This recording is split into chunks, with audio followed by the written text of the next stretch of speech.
record time for us, so that's good. So next we will continue our performance with the 8th grade band. And these guys now, while these guys have only been meeting together as a full band for about 2.5 months, these guys have been doing it for now a year and 2.5 months. So they've had the opportunity to really come together as a group and gotten very strong in performing together.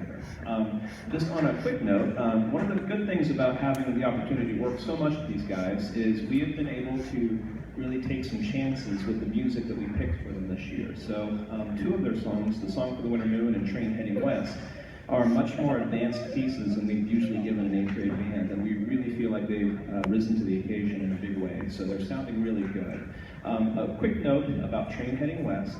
This is a piece that we would call a suite.